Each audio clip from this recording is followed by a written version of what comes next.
الفاظ ہیں نبی، النبی، اولا، بالمؤمنین 3، من انفسہم 4 الفاظ ہیں۔ محمد میں کئی الفاظ ہیں، اس میں بھی 4 الفاظ ہیں۔ اب اس کو چھوڑ دو بھائی، جانے دو، تم ڈسٹرب کر رہے ہو۔ دور میں سائڈ میں کر کے رکھے گا جہاز پہلے مغرب کا وقت ہونے جا رہا ہے۔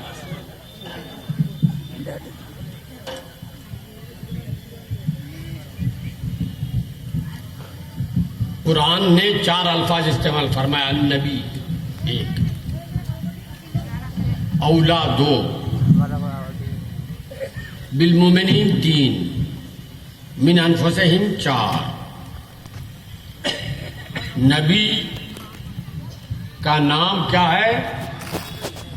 محمد صلی اللہ علیہ وسلم۔ اولا، اولا کے بہت سے معنی ہیں عربی زبان میں۔ اولا کا معنی مالک بھی ہے، اولا کا معنی نزدیک بھی ہے، اولا کا معنی محبوب بھی ہے۔ محبوب جس سے محبت کرتا ہے آدمی، جس کو اردو زبان میں معشوق بھی کہتے ہیں۔ بنگلہ میں جو کیا کہتے ہیں بھائی، بنگالی علماء بولیے، بھالو باسا نہیں وہ مانا، ہاں، پریتم،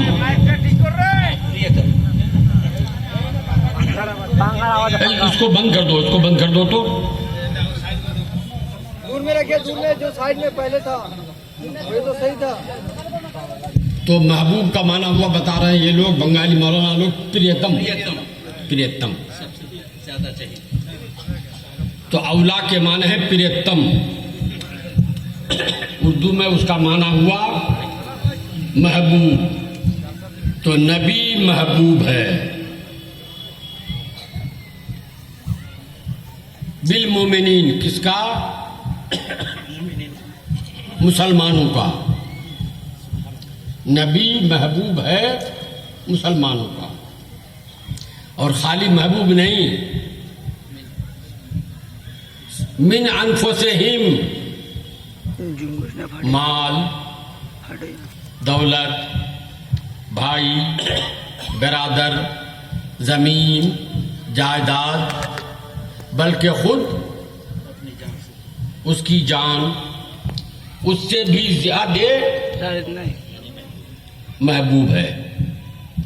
آدمی اپنے بیٹے سے کتنا پریم کرتا ہے، اپنی بیٹی سے کتنی محبت کرتا ہے، اپنے باپ ماں سے بھی محبت کرنا چاہیے۔ اگر وہ اسلامی بچہ ہے، اسلامی جوان ہے، تو باپ ماں سے بھی محبت کرتا ہے۔ مگر اللہ فرماتا ہے من انفسہم، خالی بچے سے محبت زیادہ رکھے، نبی سے بچے سے کم کافی نہیں ہے۔ سب سے بڑھ کر آدمی کو اپنی جان ہے، اپنی جان ہے، تو اپنی جان سے بھی بڑھ کر نبی مسلمان کے لیے محبوب ہے۔ اب محبوب کس کو کہتے ہیں؟ جس سے محبت کرے آدمی وہی محبوب ہے، جس سے لب کرے وہی محبوب۔ تو معنی یہ ہوا کہ مسلمان کے لیے نبی سے زیادہ بڑھ کر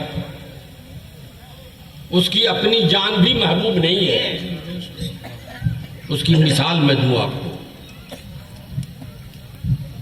حضرت ابو بکر صدیق رضی اللہ تعالیٰ عنہ،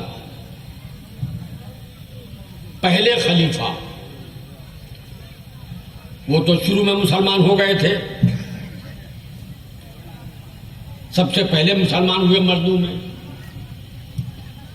اس وقت نبی کے ساتھ وہ تھے، اور ادھر مکے کے تمام غیر مسلم لڑائی ہو رہی تھی. لڑائی میں اور ابو بکر صدیق کے بیٹے مسلمان ابھی نہیں ہوئے تھے. تو لڑائی میں مسلمان جیت گئے. پھر ابو بکر کے بیٹے مسلمان ہو گئے. جب مسلمان ہو گئے تو تذکرہ ایک دن آیا کہ فلاں جگہ کی لڑائی میں ابو بکر صدیق مسلمانوں کی طرف سے تھے، نبی کی طرف سے. ان کا بیٹا ابو لہب ابو جہل کافروں کی طرف سے تھا. لڑائی ہوتے ہوتے ایک مرتبہ وہ تلوار چلائے تو اچانک دیکھا کہ میرے باپ سامنے ہے. تلوار روک لیا. تو اس دن مسلمان ہونے کے بعد ان بیٹے نے کہا ابا فلاں جگہ کی لڑائی میں ہم تو کافروں کی طرف سے لڑ رہے تھے، ہم نے تلوار اٹھائی جب تو یہ سوچتے کہ کوئی مسلمان ہوگا، مگر نظر پڑی آپ پر کہ آپ ہیں تو ہم نے تلوار روک لیا تھا. ابو بکر صدیق نے کہا بیٹا یہی فرق ہے کافروں کے ماننے میں اور مسلمان کے اپنے نبی کو ماننے میں. تم نے تو باپ سمجھ کے تلوار روک لیا، اگر اس وقت ہم تلوار اٹھائے ہوتے اور تم میرے سامنے رہتے تو میری تلوار رکتی نہیں، تمہاری گردن کاٹ دیتی. سبحان اللہ. یہ ہے نبی سے محبت. یہ تو ابو بکر صدیق کا تھا معاملہ. انہی کا دوسرا معاملہ ہے اپنی جان سے بڑھ کے رسول اللہ کو سمجھنا. اپنی جان سے جتنا پیار ہے اس سے زیادہ پیار نبی سے کرنا. جب نبی ہجرت کر کے مدینہ آ رہے تھے تو راستے میں رات رکنا تھا. چاروں طرف سے گھیر لیا تھا. کفار نے دوڑا دیے تھے لوگوں کو کہ دیکھو مکہ چھوڑ کے چلا گیا ہے، راستے میں جہاں چاہو پکڑو ان کو اور محمد کو قتل کر ڈالو. تو ابو بکر صدیق لے کے آئے، پہاڑ پہ چڑھے، کوئی کھو تلاش کرنے کے لیے کہ کوئی کھو مل جائے. گوہا بولتے ہیں، ہاں وہ مجھ کو بتا دیجیے گا. کوئی گوہا مل جائے تو اس میں چھپ کے رہے، جب یہ کافروں کا ہجوم ختم ہو جائے تب نکلیں گے. دیکھا ایک گوہا ہے تو حضرت ابو بکر نے کہا حضور آپ باہر ٹھہریے، پہلے میں اندر جا کے دیکھتا ہوں، ہو سکتا ہے گوہا میں سانپ بچھو کچھ ہو. پہلے گئے ابو بکر صدیق، صاف کیا سب کچھ. صاف کرنے کے بعد دیکھا کہ بہت سوراخ ہے تو اپنی چادر پھاڑا. چادر پھاڑ کے ایک ایک سوراخ کو بند کیا. پوری چادر ختم ہو گئی، ایک سوراخ بچ گیا. حضرت ابو بکر انگوٹھا دے کے اس میں بند کر دیا تاکہ کوئی سانپ اگر نکلے تو ہم کو ڈسے، نبی کے پاس نہ جا سکے. پھر نبی کو بلایا، نبی گئے. حضرت ابو بکر صدیق ایسے انگوٹھا دے کے ہیں سوراخ میں اور کہتے ہیں حضور تھک گئے ہیں، آپ ذرا سو جائیے میرے گود میں.